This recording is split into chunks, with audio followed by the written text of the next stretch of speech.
semua, perkenalkan nama aku Muhammad Afenzal Kosora, Prodi Teknik Geologi. Pada siang hari ini aku berkesempatan buat mewawancarai salah satu narasumber mengenai integritas sebagai mahasiswa nih. Oke, boleh perkenalkan dulu nggak nih? Kira-kira namanya siapa? Dan Aku Muhammad Ahmad dari Teknik Geologi 24. Halo, kenalin sebelumnya aku Marsha dari Meteorologi. Pagi ini saya ingin mewawancara salah satu dari teman kita tentang integritas. Boleh perkenalan dulu mungkin? Ya, halo semua. Nama aku Feris dari Teknik Geologi 2024. Halo, sebelumnya perkenalkan nama aku Muhammad Bintang Afisya dari Prodi Teknik Geologi FITB dengan NIM 1202490. Nah, kali ini aku mau wawancara dengan salah satu narasumber kita. Di sini udah ada di sebelah saya. Boleh perkenalan diri terlebih dahulu. Oke, kenalin semua. Nama aku Theo Jonathan Prakasa Ginting, bisa dipanggil Theo dari Teknik Geologi 24. Oke Theo, jadi aku mau wawancara nih mengenai integritas mahasiswa dalam menyeimbangkan akademik dan non-akademik. Langsung aja ke pertanyaan pertama. Apakah Theo mengikuti kegiatan non-akademik seperti organisasi atau kepanitiaan? ikut. Nah, kira-kira apa nih kepanitiaannya? Kalau kepanitiaannya baru OGG, terus organisasinya IAGI. Jauh ini sih baru satu ya organisasi. Apa itu kalau boleh tahu? Kalau sekarang itu cuma ikut staff SMI ya gitu. Staff SMI IAGI tadi. Iya, saya mengikuti lumayan banyak. Oke. Terus gimana cara kamu tetap jaga tanggung jawab di akademik tanpa harus mengesampingkan kesibukan di luar perkuliahan? Cara menyeimbangkan waktu ya, Iya. manajemen waktu. Iya. Kalau aku sih biasanya kalau ada misalnya tugas gitu ya, jangan gimana ya, langsung kerjain gitu biar nggak menumpuk nanti. Jadi intinya jangan ditunda-tunda lah ya, gitu. Itu lebih balik lagi kepada komitmen diri sendiri ya. Selesaikan apa yang kamu mulai gitu. Jadi gitu sih, lebih ke emang harus tekankan bertanggung jawab, karena nanti ada banyak pihak yang dirugikan kalau misalnya kita males-malesan atau apa gitu. Oh iya. Cukup sih.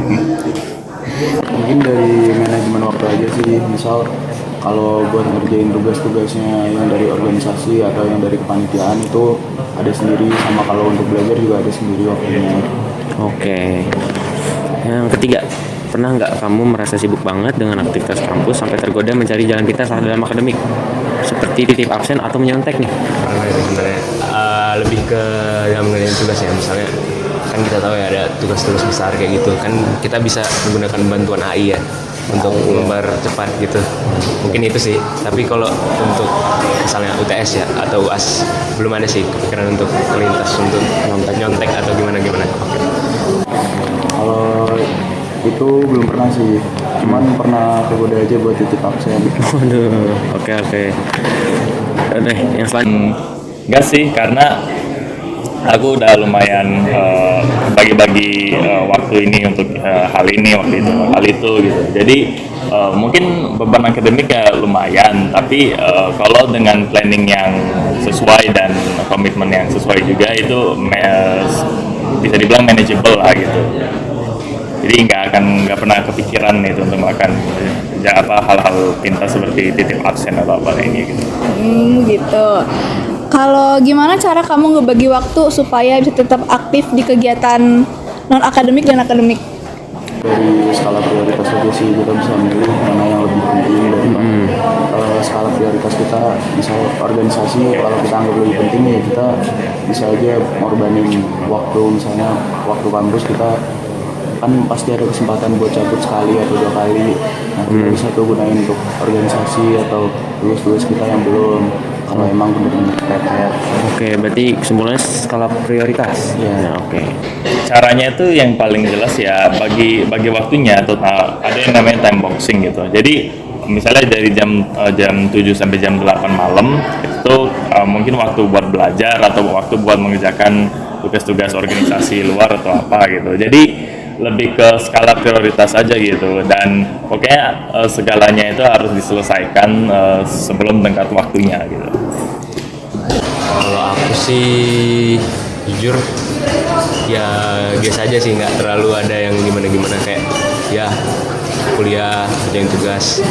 Tapi tips menurut aku sih ya itu tadi, jangan menunda kalau bisa belajarnya juga jangan sistem kebut semalam lah, biar nggak ada rasa-rasa ingin nyontek gitu tadi, karena kita ada mempersiapkan diri sebelumnya.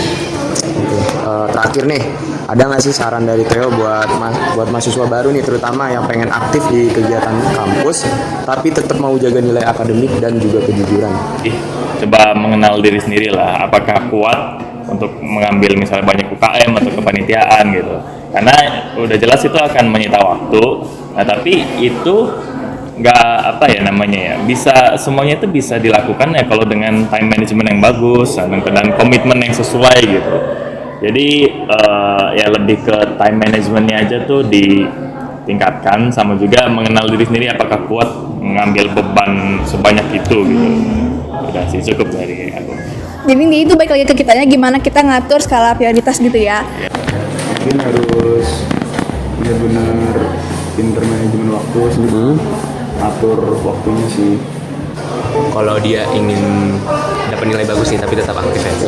Kalau Dan tetap jujur juga ya, integritas. Oke. Kalau menurut aku sih ya itu tadi, tahu batas diri lah, jangan kayak ngambil terlalu banyak misalnya aktivitas atau unit gitu, tapi karena dia terlalu sibuk itu dan dia juga plus dia ingin menjaga nilai akademik, kan pasti dia sendiri chaos ya.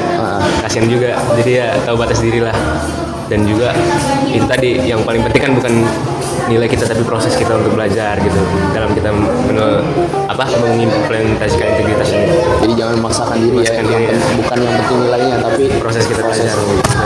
Oke, makasih banyak nih Theo atas jawaban-jawabannya, udah keren banget. Semoga bisa membantu dan bermanfaat lah buat kita semua. Oke, sekian, terima kasih. Oke, itu aja. Oke, terima kasih Arya buat kesempatan wawancaranya. Oke, sekian dari kami, terima kasih.